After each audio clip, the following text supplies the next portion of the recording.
Je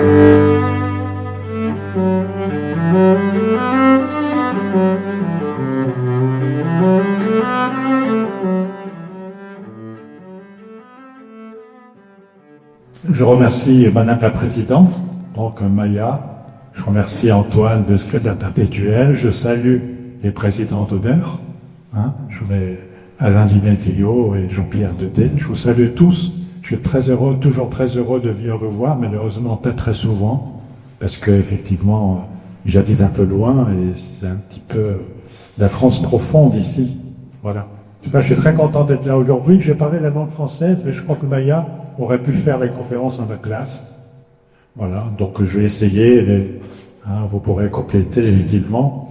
Quand Antoine disait, on part tôt dans l'armée, 64 ans, moi je suis parti à 58 ans et demi, j'étais le militaire le plus âgé de l'armée de l'air française. 60 000 personnes, je suis allé par le chef d'état-major de l'armée de l'air, je lui ai dit, mon général, je vous passe le flambeau. Le flambeau de quoi? Le flambeau du militaire le plus âgé de l'armée de l'air française. Et il me répond, mais non, c'est moi le plus âgé. Je dis, non, c'est moi, que les 4 mois de différence. J'ai dit, vous devriez être content, mon général, ça vous rajeunit.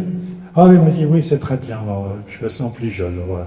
58 ans et demi, alors maintenant, on part un peu plus tard, et c'est 62 ans, c'est pas 64. 62 ans et demi, 63, et ce sera 64 d'ici quelque temps. Voilà, donc ceci dit, merci aussi à Monsieur le maire, parce que j'ai fait la connaissance du maire de la commune hier. Voilà, donc je vais vous parler la langue française. J'ai essayé de parler, combien tu m'accordes 3 quarts d'heure? Oui, voilà. Voilà, pas de temps empiéter sur Nicolas. Et je vais m'asseoir, parce que j'ai des choses à lire. Alors, je ne suis pas du tout un spécialiste de la langue française, mais tout simplement, un jour, on m'a demandé de faire une conférence sur la langue française. Donc j'ai eu du mal à trouver les éléments et je les ai trouvés dans un rapport au Parlement sur la langue française qui est publié par le Parlement tous les ans au mois de mars. Il y a absolument tous les éléments. Alors, je ne suis pas lexicologue, c'est-à-dire un spécialiste de la science des mots, je ne suis pas un lexicographe, comme par exemple était Littré ou Robert Larousse ou Alain Ray, que vous connaissez tous, et Jean Pruvost, qui est actuellement candidat à l'Académie française, au fauteuil de Jean-Denis Brodin, qui est déclaré vacant et que vous pouvez postuler si vous souhaitez. Il n'y a plus de limite d'âge, ni inférieure, ni supérieure. Voilà. Et donc, je ne suis pas non plus enseignant de français. Voilà, mais simplement, je m'intéresse à la langue française depuis très longtemps, et je m'intéresse notamment à l'Académie française depuis que j'ai 13 ou 14 ans. Je ne sais pas trop pourquoi, mais je m'intéressais, j'ai été coupé dans les journaux. Voilà. Alors, notre pauvre langue française qui est malmenée, malheureusement, et donc, je vous invite quand même à garder quelques lueurs d'optimisme, et je terminerai justement par, je mets mon chronomètre, on peut dépasser. Je vous invite à rester optimiste, malgré tout. Alors, quand c'est un sujet très vaste, je vais bien entendu le survoler, vraiment le survoler. Et si vous avez des questions, bien sûr, vous pourrez les poser. Je vais surtout parler de l'histoire, un peu de l'histoire du présent et également du futur. Alors, je vais essayer d'avancer. Voilà. Alors, la langue française n'appartient à aucun parti, ni à aucune catégorie, pas à l'État non plus, pas même à la seule nation française. Elle est le bien commun des peuples francophones. C'est Gabriel de Breuil qui l'a dit, il est fort bien dit, académicien décédé malheureusement en janvier dernier. La langue française est une longue histoire, je vais faire un état des lieux et vous exposer quelques défis à relever. Les Sermons de Strasbourg, 842, c'est le plus ancien document écrit en français. C'est un document qui scelle l'alliance militaire entre Charles le Chauve et Louis le Germanique, qui sont 2 demi-frères, contre leur autre demi-frère, qui est Lothaire. Alors Charles de Chauve est roi des Francs, et ensuite également empereur d'Occident, en 875. Louis le Germanique est roi de Francie orientale, c'est le premier souverain allemand, et Lothaire est co-empereur d'Occident. Voilà, donc Tous les trois sont des fils de Louis le Pieux, lui-même fils de Charlemagne, trois frères carolingiens. Il s'agit ici de régler la succession. Alors, ils vont faire ces serments, des serments croisés qui fondent les États sur les langues qui les représentent. Louis le Germanique va signer dans la langue de l'autre, c'est-à-dire il va signer en roman, qui est l'ancêtre du français, et Charles de Chauve, lui, va signer en tudesque, l'ancêtre de l'allemand. Et en 843, le partage de Verdun, eh bien, Charles va recevoir les terres où on s'exprime en roman, et Louis va recevoir les terres où on s'exprime en allemand.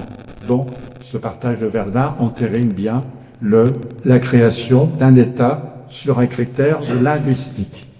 Alors, au Moyen-Âge, la langue française est faite d'une multitude de dialectes, vous savez, qui varient considérablement d'une région à l'autre.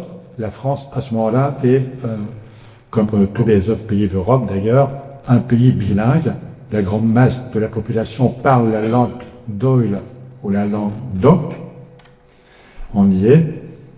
La langue vulgaire ou vernaculaire, qui est aussi la langue des chefs-d'œuvre de la littérature ancienne. Pensez aux poèmes de la chanson de Roland et du roman de la Rose. Donc d'une part la langue vulgaire et d'autre part le latin.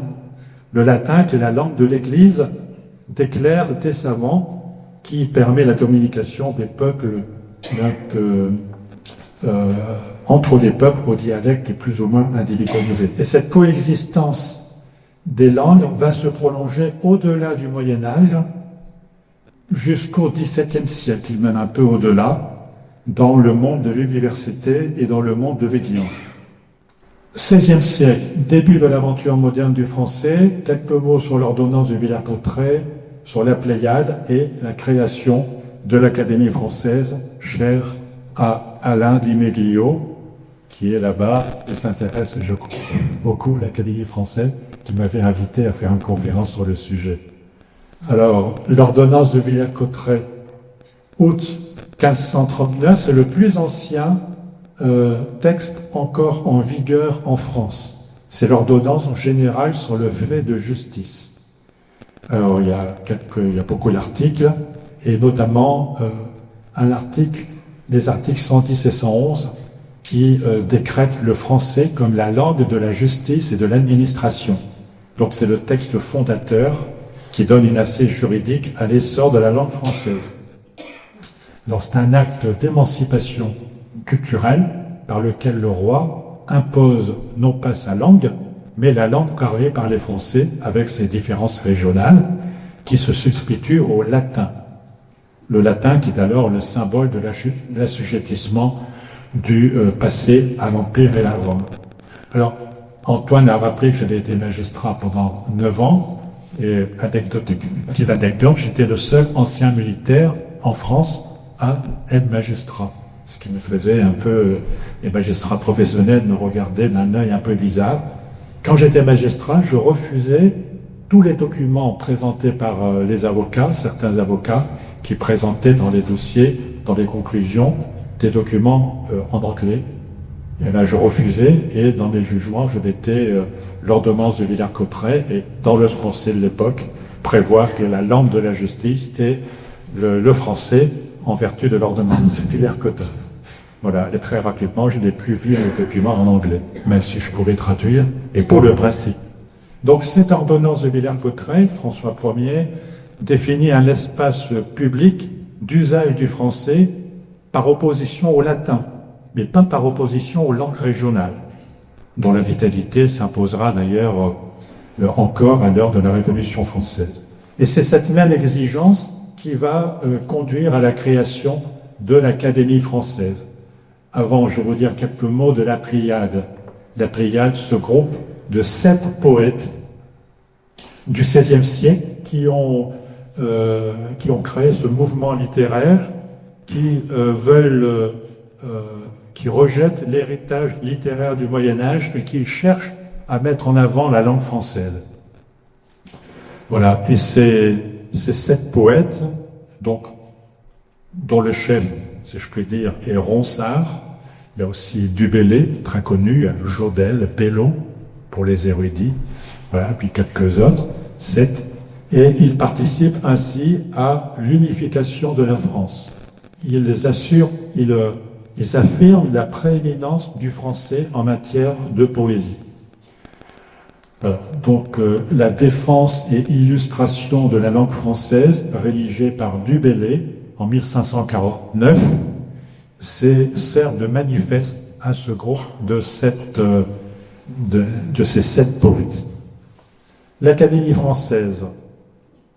Alors, je crois que ceux qui ont assisté à mon exposé il y a quelques années ont retenu que cette belle institution créée par Richelieu en 1635 participe largement à la défense de notre belle langue. L'Académie française, elle a pour objet de donner à l'unité du royaume une langue et un style qui la symbolise et la cimente. Voilà. Donc, on parle des immortels, non pas que les membres de l'Académie française sont immortels. La preuve, c'est que l'un d'eux est encore décédé la semaine dernière. Alors, je ne sais plus de qui il s'agit, Lazel. Ah, ça, alors, on va le retrouver. Pierre Nora, voilà, 93 ans. Pierre Nora, l'historien de la mémoire, écrivain, l'éditeur, etc. Donc, actuellement, il y a 6 sièges vides à l'Académie française. Vous pouvez postuler, à la condition que les sièges soient déclarés vacants. Il y en a 2 qui sont déclarés vacants actuellement. Donc, c'est celui de Jean-Denis Brodin et tout récemment celui de René de Aubentia, que j'ai très bien connu, je suis allé chez lui plusieurs fois, qui est mort à 103 ans et qui est le plus âgé des académiciens depuis la création de l'Académie française par Richelieu en 1635. Alors, ce que je voulais vous montrer, c'est ça. Voilà. Les immortels, en fait, comme disait Cocteau, ont été mortels uniquement le temps d'une vie. À l'immortalité, en fait, c'est l'immortalité de la langue. Donc, on remet à chaque académicien un sceau avec Richelieu, avec leur nom, et donc c'est l'immortalité de la langue. Les statuts d'Académie disent, article 24, la principale fonction sera de travailler avec tout le soin et toute la diligence possible à donner des règles certaines à notre langue et à la rendre pure, éloquente et capable de traiter les arts et les sciences. C'est important. Et sa raison d'être est de veiller à l'intégrité de la langue française et notamment de composer un dictionnaire et une grammaire. Et aussi une rhétorique, mais elle n'a composé qu'un dictionnaire, le premier dictionnaire étant sorti en 1694. Si vous lisez Le Monde, vous avez peut-être vu il y a quelques semaines 2 pages sur l'histoire des dictionnaires. Voilà, donc j'ai remis à Maya les 2 pages, je l'avais prises, mais voilà, je m'en fais cadeau, c'est très intéressant, j'ai appris beaucoup de choses. Alors le premier dictionnaire, je vous le disais, 1694, le but, donner à l'unité du royaume une langue et un style, fixer cette langue. Donc ce dictionnaire avait un fondement politique, c'était pour participer à l'unification du royaume. Alors ce dictionnaire, 9e édition, elle est terminée, puisque le président de la République, protecteur de l'Académie française, a été convié pour la remise officielle de la 9e édition du dictionnaire, 53 000 mots, dont 21 000 mots nouveaux. Et cette 9e édition se réconcilie en quelque sorte avec Fénelon. Fénelon était un adepte de l'introduction de termes d'origine étrangère dans le dictionnaire. Il faut savoir qu'il y a 27% des importations de mots qui viennent de l'italien, 25% viennent de l'anglais, puis 9% d'espagnol, et même de l'hindi, de l'hébreu, etc. Sachez que c'est anecdotique, et Amin Malouf, le secrétaire perpétuel, a expliqué cela au président de la République quand il est venu. Le dernier mot du dictionnaire, c'est ça, ZZZ. Alors, onomatopée imitant le bourdonnement d'un insecte ou le bruit produit par la respiration d'un dormeur. Alors, c'est très drôle parce que c'est l'un des membres de la commission des dictionnaires Je pense que c'est Frédéric Futou, c'est pas sûr, sont 9 ou 10, je vous les montrerai.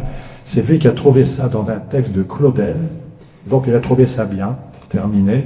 Et comme disait Anne Malouf, il vaut mieux terminer par une petite fantaisie comme ça, plutôt que par vous savez, les derniers mots, les Z, is, les icrons, ce sont comment dire, des choses, il faut mourir, des présents, tout ça. Donc, je trouvais que c'était mieux, voilà. Donc, si vous achetez le dictionnaire de l'Académie française, vous verrez, vous pourrez vérifier si ZZZ et Glin. Voilà, la commission du dictionnaire sont une dizaine de personnes. Vous voyez ici de gauche à droite, Barbara Cassin, Danny Laferrière, qui n'est pas français. Danny Laferrière est québécois et haïtien. C'est le seul étranger. Donc, il y en a un deuxième maintenant. C'est Maurice Serra. Daniel Salnam, Michel Zinc, Amine Malouf debout, à côté de lui Pascal Horry. Vous voyez, assis dans le bâtiment, c'est Jean-Luc Mardon. Je le vois de temps en temps, il habite pas loin de chez moi, de temps en temps je dis bonjour. De Saint-Marion, Fontaine Keito et Michael Edwards, qui est français, franco-britannique. Alors, du 17e au 19e, révocation de l'édit de Nantes. Là, la langue française va déborder du cadre de la nation grâce à l'influence des populations protestantes pour émigrer, qui vont s'exiler à la suite de la révocation de l'édit de Nantes. 200 000 protestants à peu près, des commerçants, des industriels, des officiers, des enseignants qui vont partir, vous le savez, ici dans la région, en Hollande, en Allemagne, en Angleterre et même en Russie, en Pologne. Et la langue française devient la langue de l'aristocratie, la langue des personnes cultivées. Et progressivement, le français va devenir la langue de l'Europe. Tous les traités internationaux, depuis la paix de Nimègue, 1678, pour qui mettait fin à la guerre de Hollande, les provinces unies, c'est la Hollande et l'Espagne, eh bien, tous les traités internationaux, jusqu'à la Première Guerre mondiale, sont rédigés en français.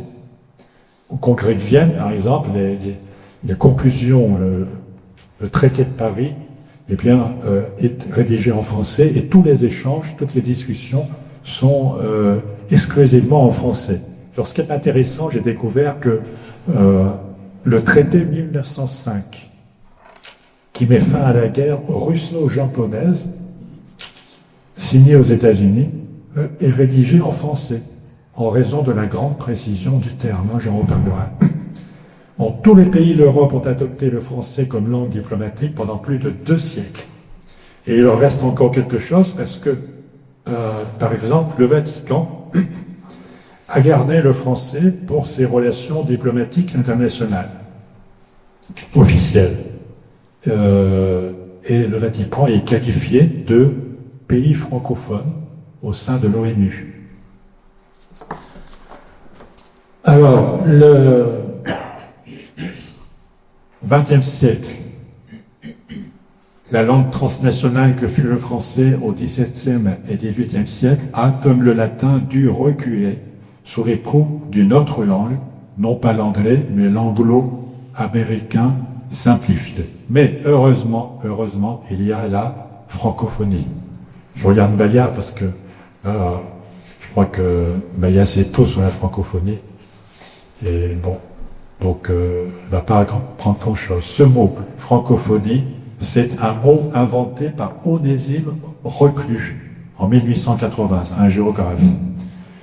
La francophonie, c'est une communauté d'esprit qui témoigne d'une étonnante vitalité, qui est d'autant plus étonnante qu'elle ne repose ni sur l'obligation, ni sur des pressions, ni sur des intérêts matériels. Mais son seul fondement, c'est le choix. Le choix, la passion d'une langue qui est associée à des valeurs, indépendance d'une nation particulière. Je dirais que c'est le choix du cœur.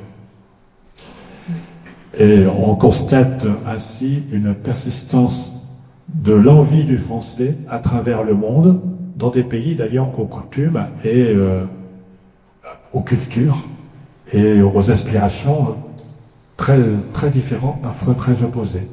L'état des lieux de la francophonie. Je ne sais pas si on voit bien. Vous voyez que hors de France, la langue française rayonne jusqu'aux confins de l'Europe et dans les terres lointaines, où l'esprit d'aventure a poussé les sujets des rois de France, jusqu'en Acadie, Saint-Dominique, Saint-Domingue, pardon, les américaines, Saint-Dominique et quelques comptoirs de l'Inde également.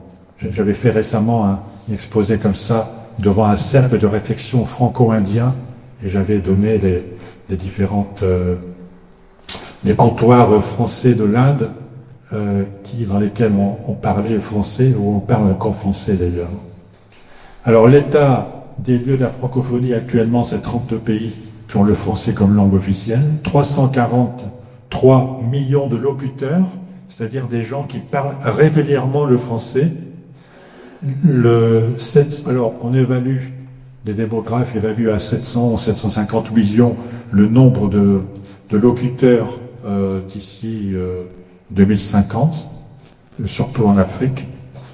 La population du monde francophone, c'est 524 millions, donc tous ne parlent pas régulièrement le français. Bon, les pays francophones, le premier pays francophone, c'est pas la France est deuxième, c'est la République démocratique du Congo. Bon, ensuite la France, l'Algérie, le Maroc, etc. Alors le sommet de la francophonie, qui a lieu tous les 2 ans, a eu lieu cette année, l'année dernière, à Villers-Cotterêts.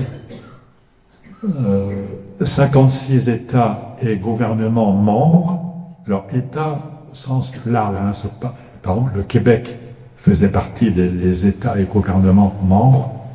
Le Laos, le Liban, la Suisse, et aussi récemment Chypre et le Ghana.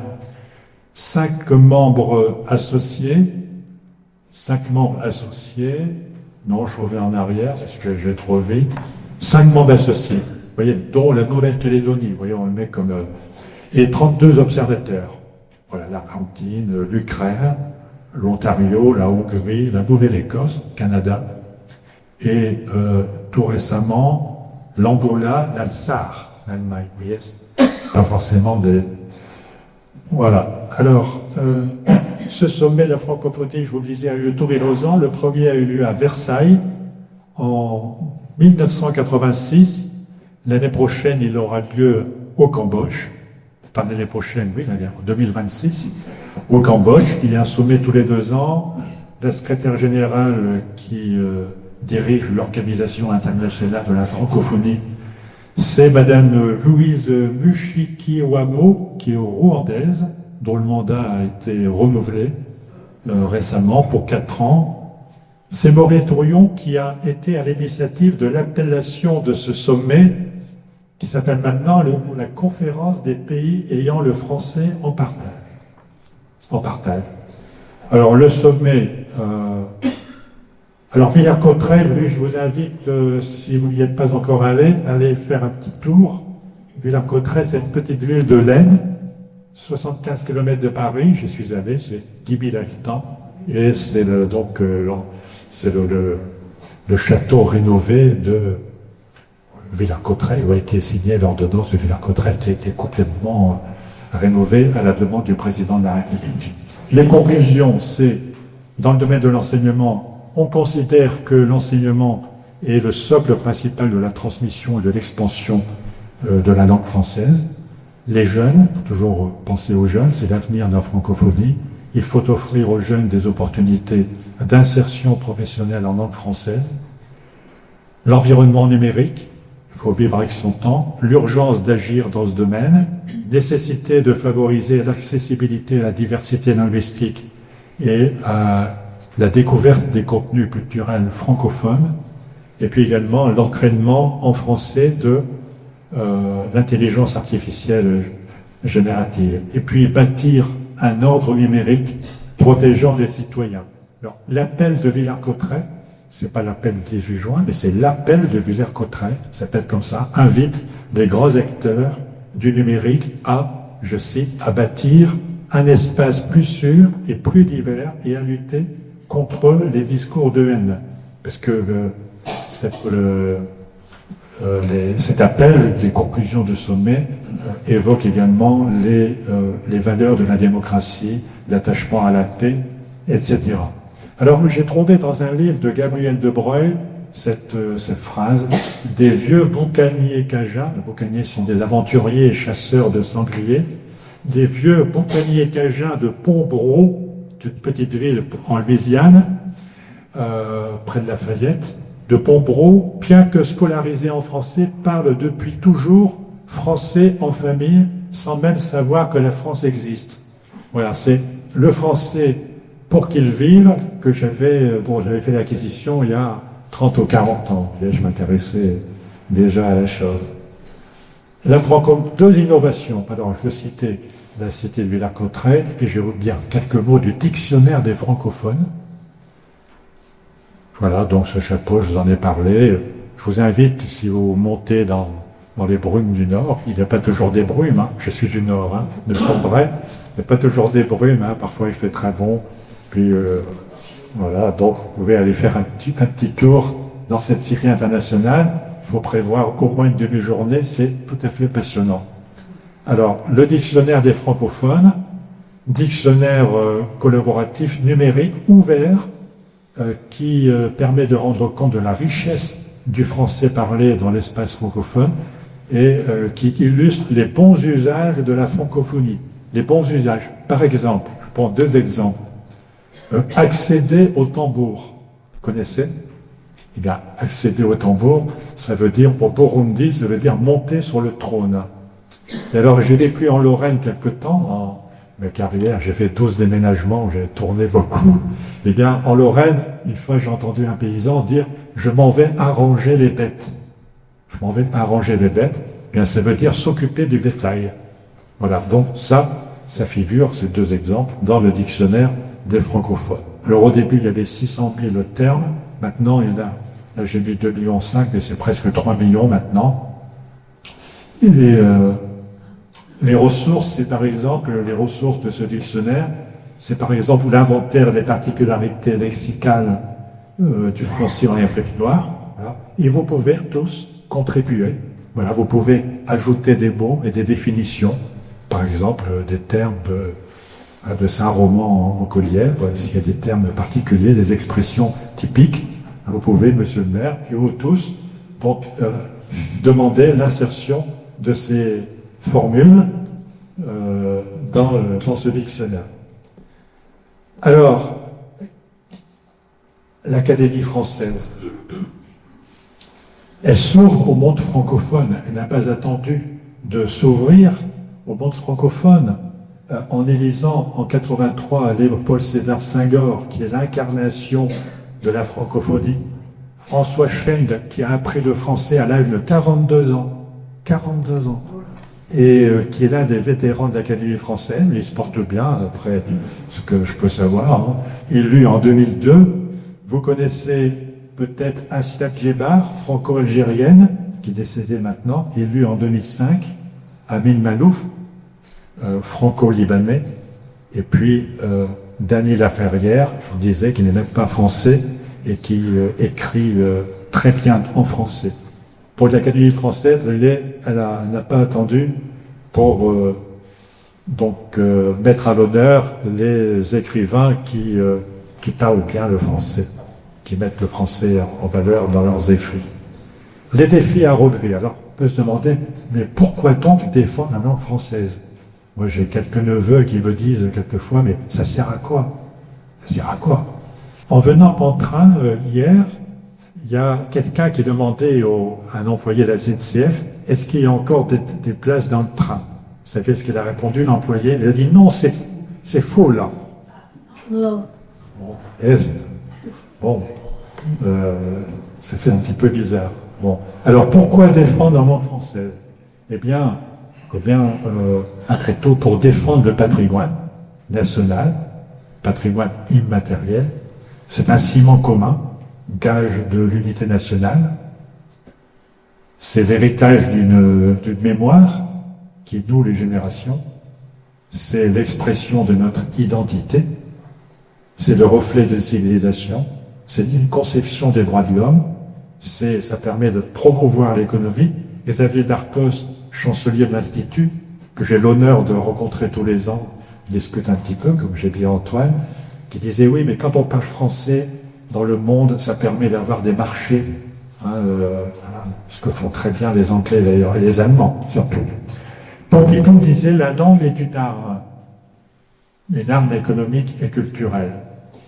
Et moi je dirais aussi c'est un mode de pensée, c'est une conception littéraire, parce que la langue française offre d'infinies nuances et des subtilités et de la précision. Je vous en dirai 2 mots tout à l'heure. Pourquoi défendre la langue? Eh bien, l'orthographe est complexe, mais la langue est riche, la française, riche, précise, subtile, elle offre d'infinies nuances. Et un exemple de dérive que vous connaissez, parce que c'est très connu, un exemple de dérive dû à un manque de précision, c'est la résolution 242 de l'ONU de 1967. La résolution concerne les territoires occupés par Israël en Palestine, à la suite de la guerre des 6 jours, en 1967. Eh bien, vous voyez ici, la résolution dit que il faut se retirer, c'est dit en anglais, from territories. Il faut se retirer 2 territoires, et traduire 2 territoires, bon ça veut dire une partie des territoires, ou se retirer des territoires, c'est-à-dire de la totalité des territoires. C'est la conception donc des Israéliens d'un côté et des Palestiniens de l'autre. Vous voyez, bon, ça fait quand même une différence d'appréciation très importante, hein, c'est moins complet que ça. Alors, défendre la langue française, ne faut pas confondre l'évolution de la langue, facteur d'enrichissement, et désarticulation de la langue, qui est un facteur d'appauvrissement. Ce n'est pas non plus confondre la francisation des mots étrangers, consacrés dans la durée, et le badigeonnage hâtif des mots qui n'ont rien en commun avec une langue étrangère. Oui, je vous ai daté que l'Académie française considère que on met un mot dans le dictionnaire quand le mot a été en usage pendant au moins 30 ans. Par exemple, le mot vachement, quand j'étais jeune, j'employais le mot vachement, on n'en peut plus tellement. Vous voyez, donc l'usage, donc on attend une 30aine d'années pour mettre le mot dans le dictionnaire. Alors, un constat en France, dans les médias, alors, on parlait hier avec Maya, un danger soumission à un anglo-américain à Patardi, c'est pas de moi, c'est Madame Hélène Carrère-Bancos, des anglicismes inutiles, un anglais médiocre, c'est également un appauvrissement, on abandonne des mots, on ignore la grammaire, et ça, l'appauvrissement, c'est ce qui est le plus grave. C'est ce qui est le plus grave. On laisse tomber des mots et on oublie les temps des verbes, les accords, les négations, le Dieu. Remarquez, le ne disparaît le plus souvent dans les phrases négatives, mais j'ai appris récemment que le ne n'existait pas avant, on l'a introduit après, et maintenant il y a une tendance à disparaître. Donc vous voyez l'évolution de la langue, intéressant. Alors l'insécurité linguistique, ça, l'abandon progressif du latin et du grec, j'ai fait du latin, je trouve que ça m'est encore utile. Toi aussi, tu as fait du latin, Antoine? J'ai fait du grec. Voilà, moi j'ai fait latin et allemand en 6e, et j'ai renoncé au grec, j'ai choisi plutôt en seconde langue, l'anglais. Bon, mais il y a un nombre considérable de mots d'origine latine, et puis le grec a fourni à notre langue son vocabulaire savant, hein, c'est très important. Alors, oui, je voulais vous dire, il n'y a pas longtemps, j'étais dans un hôtel, et puis en arrivant, je dis, quand est-ce qu'on vous paye? Je vous paye maintenant, ou je vous paye quand je partirai demain? Alors, vous savez ce qu'on m'a répondu? Ah, ici, c'est au choix, check-in, check-out. Ah, bon, tout un gars, j'ai pas fait la remarque ce serait bon de parler français, et après tout, c'est aussi bien. Bon, enfin, bref. Donc, alors, je vous ai parlé de la France, maintenant, dans l'Union européenne et à l'ONU, je pense que c'est grave aussi, il y a un recul de la langue française depuis plus de 70 ans, et l'anglais devient la langue des relations internationales, politiques, économiques et culturelles. Alors, dans l'Union européenne, les documents sont souvent réduits à une version anglaise. Le Brexit est un espoir déçu. Alors, figurez-vous que seulement 12% des textes du Parlement européen sont en français. Et devinez combien de textes de la Commission européenne sont en français. Qu'est-ce que vous diriez? 0. À presque 3,7%. Alors que le français est la langue officielle, une langue officielle. À l'ONU, il y a 6 langues officielles. Bon, il y en avait 5 au début, plus l'arabe en 1973, donc 6 langues. Anglais, arabe, chinois, espagnol, français, russe. Le français et l'anglais sont les langues officielles de travail et du secrétariat. Alors, je vais vous donner 2 chiffres. Les offres d'emploi. Combien d'offres d'emploi exigent la connaissance de l'anglais? C'est facile, 98%. Et combien d'offres d'emploi exigent la connaissance du français, d'après vous? 15. Elle a 10%. Voilà, donc je vous laisse en tirer les conclusions. Genre, il faut quand même se défendre. Dans la vie, il faut se défendre. Donc, vous voyez, je vais vous donner quelques éléments. D'abord, donc il y a la Constitution, l'article 2 de l'Académie française, la loi Toubon et la commission d'enrichissement de la langue française. Alors, la Constitution, article 2. Figurez-vous que la langue française a été introduite dans notre Constitution, non pas en 1958, mais en 1992. Il est dit la langue de la République est le français. Et donc la République range maintenant la langue au nom de ses symboles. Et les langues régionales, me direz-vous? Eh bien, les langues régionales, l'Académie française était contre le fait que l'on mette les langues régionales dans la Constitution. Eh bien, finalement, que les langues régionales ont quand même été introduites dans la Constitution. Donc, elles appartiennent vraiment au patrimoine de la France. C'est l'article 75.1 de la Constitution. Donc, les langues régionales, vous savez qu'il y a beaucoup de langues régionales, 75, surtout outre-mer. Alors, il y a par exemple, en Nouvelle-Calédonie, il y en a 29, en Guyane, 12, Wallis et Futuna, il y en a 2, yeah, ça, il y en a aux Antilles, il y en a 3, etc. Donc, il y a beaucoup de langues régionales. Et puis, ici, en métropole, hein, le breton, c'est un peu ce que l'alsacien, ici, l'occitan. Oui. Tu vas voir, une base, c'est joli. Le ch'ti, alors, ouais, j'aime pas l'expression ch'ti, je sais pas pourquoi. Je sais pas pourquoi, mais parfois on me dit salut le ch'ti, bon, mais c'est pas une langue, il y a le flamand qui était une langue même chose. Bon, ouais, c'est. Je sais pas pourquoi on me dit ch'ti, c'est des ch'tilal, c'est du tatouage. Je parle un peu, c'est le ch'tidal, c'est la sepeda, ch'tichi, ch'tidal, tout ça. Depuis qu'on a un peu vécu, tu connais un peu le Nord, hein, Kemal. Alors, qu'est-ce que je peux vous dire? Donc, les moyens de défense. L'Académie française, ben oui, quand même. Il y a peu d'équivalents dans le monde.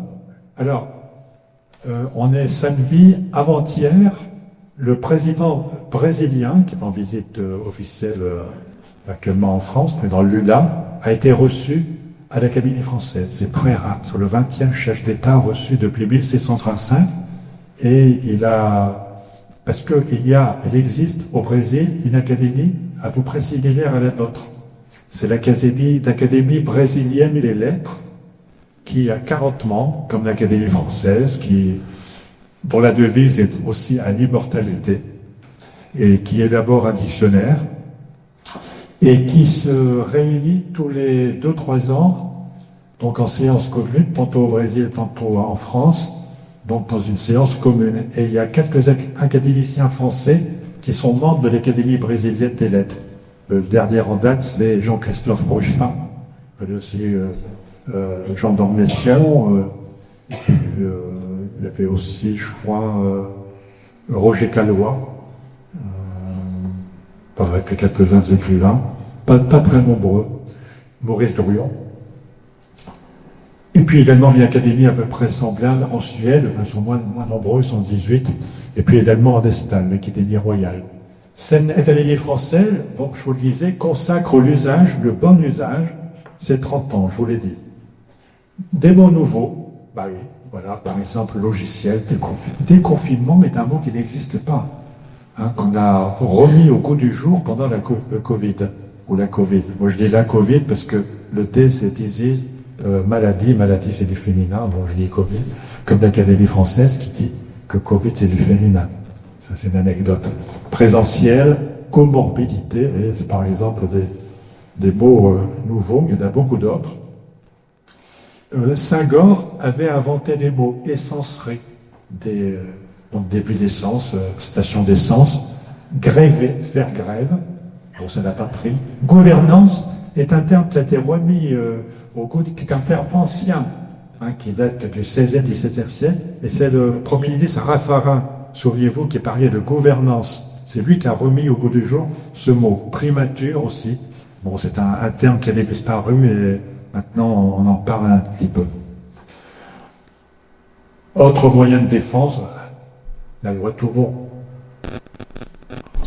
94, garantir un droit aux Français. C'est la loi relative à l'emploi de la langue française. L'objectif, c'est de garantir aux citoyens un droit aux Français. Très important, garantir un droit aux Français.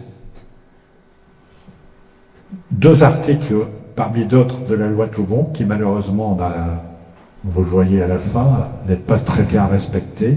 L'emploi d'une marque de fabrique constituée de termes étrangers est interdit aux personnes morales de droit public.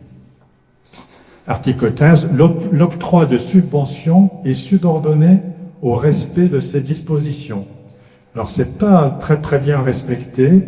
Il y a des contrats qui sont faits par la DLCRF, la Direction générale de la consommation, de la répression des fraudes, qui donne des avertissements, qui délivre des PV, pas de punition. Il y a quelques actions contentieuses de temps en temps, qui aboutissent rarement. Alors, nécessité absolue qui a été affirmée par le président de la République à Villers-Cotterêts en 2024. M. Toubon était là, au premier rang, à côté d'Amin Malouf, et qui a dit qu'il faudrait renforcer la loi Toubon, hein, et puis l'améliorer, l'actualiser. Voilà, donc je crois qu'on y travaille actuellement au ministère de la Culture. C'est important parce qu'elle exprime le fait que la langue française ouvre à la nation et d'aller vraiment le véhicule indispensable des échanges, du commerce, de l'éducation et de la culture. Le secteur marchand et nos administrations se moquent ouvertement de la loi Toubon, qui est censée réprimer ces agissements. Alors, donc, il y a du travail à faire. La commission d'enrichissement de la langue française, voyez, donc, qui est responsable de tous les termes publiés au journal officiel. Quand vous voyez un terme nouveau au journal officiel, c'est avec l'accord de l'Académie française qui valide cette commission présidée par Frédéric Vitou, qui est l'un des plus actifs à l'Académie française. L'Académie française, c'est actuellement 34 membres, mais quelques-uns qui ne font pas grand-chose, d'hommes qui écrivent beaucoup, avec machin truc de l'Académie française, et sont un peu présents. Frédéric Vitou a écrit beaucoup, mais il est aussi très présent. Et notamment, son mandat de président de la commission d'enrichissement a été renouvelé récemment. Donc cette commission valide tous les renouveaux proposés par des collèges spécialisés. Il y a un collège par ministère, c'est la commission terminologie, de néologie. Bon, il y a des comités d'experts, des camarades qui en font partie, ça travaille beaucoup, et à la fin, donc, émergent les mots qui sont mis dans le dictionnaire après avoir été validés par l'Académie française et publiés au journal officiel. En 50 ans, 9000 termes, voilà, comme par exemple nouveaux, comme par exemple covoiturage et infox. On parle encore de fake news. Non, c'est infox. On devrait dire infox. Les aidants, c'est un terme qui est maintenant nouveau, les mégadonnées, gyropodes, visioconférences, voilà des termes qui étaient...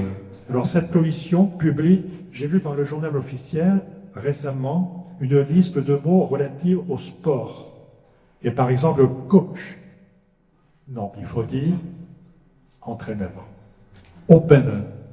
Il faut dire compétition toute catégorie. Voilà, donc c'est un exemple.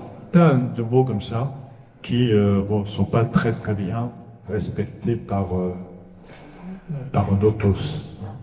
Alors, les raisons d'être pessimiste, tableau d'horreur. Le pire, c'est le mélange des ma French-moi. Je trouve que c'est le pire de tout. I love Nice. Alors, faut-il être pessimiste? Il y a un proverbe russe qui dit qu'un pessimiste est un optimiste bien informé. Un peu vrai. Alors, autre horreur. My TF1 News. Le zoo de Thoisy, en région parisienne. Vous voyez, hein, la pub du zoo. Voilà. J'ai vu récemment aussi un bon milk from chez nous. C'est le pire de tout. Un bon milk from chez nous. Alors, séance de stretching en small group. Bon, je ne veux pas critiquer le président de la République, je suis astreint de devoir de réserve, hein, parce qu'un général n'est jamais en retraite, il est en réserve et il est astreint à un devoir de réserve. Bon. J'ai quand même critiqué un peu le président, emploie souvent cette expression en small group. Et bon. Alors, easy by easy, c'est un terme anglais, vu que je transformer comme ça. Mais il y a quand même des choses qui font plaisir. Quelques raisons d'être optimiste.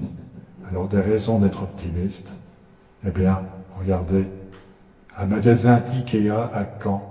Pourtant, Ikea, c'est une société étrangère. Hein. Alors, cliquez et emportez. Incroyable, c'est pas cliquer. Cliquez et emportez. Et j'ai vu récemment, figurez-vous, dans deux cafés respites de brasserie la région parisienne, au lieu de dire happy hours, eh bien, les heures heureuses et les heures joyeuses. Donc, je suis allé voir le patron de la brasserie, j'ai dit, je me permets humblement, en citoyen ordinaire, de vous féliciter de ne pas faire des courbettes inutiles à la langue française. Qu'est-ce qu'il t'a offert à boire?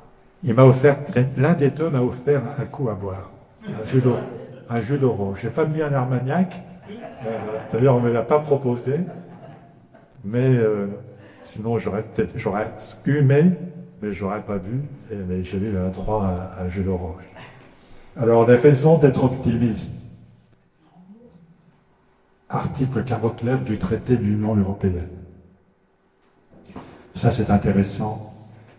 La Cour de justice de l'Union européenne, qui est installée au Luxembourg, là, interprète l'article 49 du traité de fonctionnement de l'Union européenne que Nicolas Leron connaît parfaitement bien.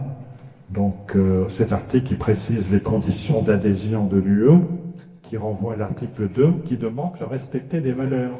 Dignité humaine, liberté, démocratie, égalité, respect des droits de l'homme. Eh bien, la Cour de justice admet qu'un État puisse imposer aux établissements d'enseignement supérieur de dispenser des enseignements exclusivement dans la langue officielle de cet État, donc uniquement, seulement si cela est justifié par des motifs liés à la protection et à l'identité nationale. Donc, vous voyez, c'est très restrictif. Alors, il y a des recours devant les tribunaux. Ça ne marche pas toujours. Hein. La carte d'identité. Si vous avez fait refaire récemment votre carte d'identité, vous avez vu, c'est en français et en anglais. Or, normalement, ça devrait, puisqu'il y a une traduction en une langue étrangère, il devrait y avoir deux langues étrangères. Deux langues étrangères. Et il y a eu l'intervention de l'Association Défense de la langue française, notamment, et le Conseil d'État a dit non, ce n'est pas contraire à la Constitution, etc. Bon. Donc, carte d'identité, hein, Jean-Pierre peut vérifier que je dis pas de mensonge. Donc, c'est écrit en français et en anglais. Ah, moi, j'ai rien écrit en anglais. Non, c'est pas une même.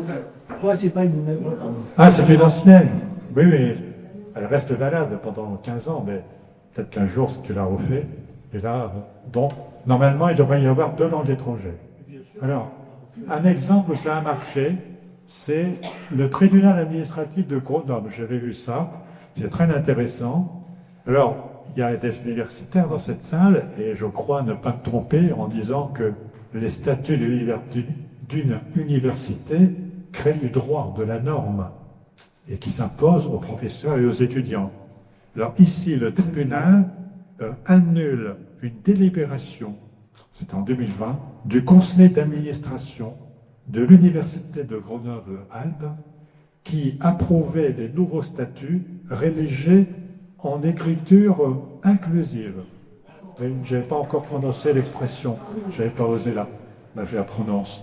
Alors, l'article 11 dit le directeur du service des langues est élu, pour 5 ans. Il, elle, est élu, au brevetto. Bon.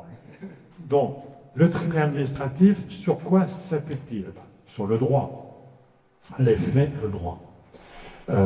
Il s'appuie sur un fondement juridique et il cite un objectif et une exigence à valeur constitutionnelle, c'est-à-dire, vous savez que le Conseil constitutionnel dégage des normes juridiques. Alors, le droit à un logement décent, c'est le Conseil constitutionnel qui est à l'origine. Pour le bon usage des deniers publics, c'est le Conseil constitutionnel. Donc ici, l'objectif, c'est l'accessibilité et l'intelligibilité de la norme. Voilà. C'est-à-dire que, ici, en l'occurrence, la loi ou l'acte administratif doit être clair et intelligible. Il est arrivé de faire au tribunal judiciaire de débouter des plaignants qui faisaient, leur avocat, qui faisait des plaidoiries qui n'étaient pas claires et intelligibles. Et j'ai dégoûté parce que le Code civil prévoit que tout doit être bien clair et intelligible pour tout le monde. Hein, la justice doit être accessible à tous. Donc nous, on voit le rôle éminent de l'Académie française et le tribunal administratif s'appuie, en l'occurrence, sur le constat opéré par l'Académie française dans sa déclaration de 2017 qui dit « L'écriture inclusive crée une confusion qui confine à l'illisibilité. » Tout simplement. Pour prendre un mot, le tribunal dit que cette forme d'écriture est contraire à la Constitution. Et donc le tribunal a ordonné l'affichage et la publication du jugement. Qu'il y a un autre cas, mais juste un mot, parce que je ne veux pas trop m'apesantir, mais il y a, à l'université de Bordeaux, il y a un étudiant qui a vu un affichage qui était en français mais en anglais. Et donc il a dit, la loi Toubon, non, prévoit que les inscriptions doivent être, les traductions au nombre de 2. Et donc il a fait un recours, l'université donc il a écrit à l'université qui n'a pas répondu, et donc l'étudiant a saisi le tribunal administratif, et puis le juge lui a demandé à l'université de produire un mémoire en défense, et puis il n'y a pas eu de réponse, et donc l'université a été considérée comme acquiescent au fait exposé, et elle a été condamnée. Elle a été condamnée à imposer une seconde langue étrangère. un befähigt à l'université, donc français et 2 autres langues. Ou bien à retirer carrément la langue anglaise, la traduction en anglaise. Et voilà, je termine en forme d'hommage à Madame Carrère d'Oncos, eh bien, qui disait trop souvent malmenée en France, la langue française est l'objet d'un respect infini dans le monde extérieur. Elle attire toujours plus de locuteurs. Grâce à eux, elle n'est pas menacée de disparition. Bon, Madame Carrère d'Oncos a prononcé une dizaine de discours sur la langue française entre 1993 et 2009.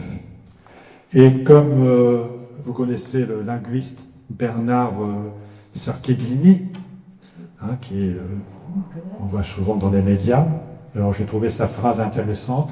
Au fil des 12 siècles passés, la langue française a accompagné l'émergence d'un État, l'essor d'une nation, l'établissement de la République.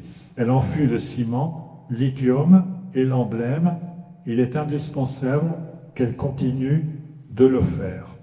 Voilà. Et comme nous sommes ici à l'Académie des Hauts-Cantons, eh bien, je vais faire référence à Lucie Aubrac et à Raymond Aubrac.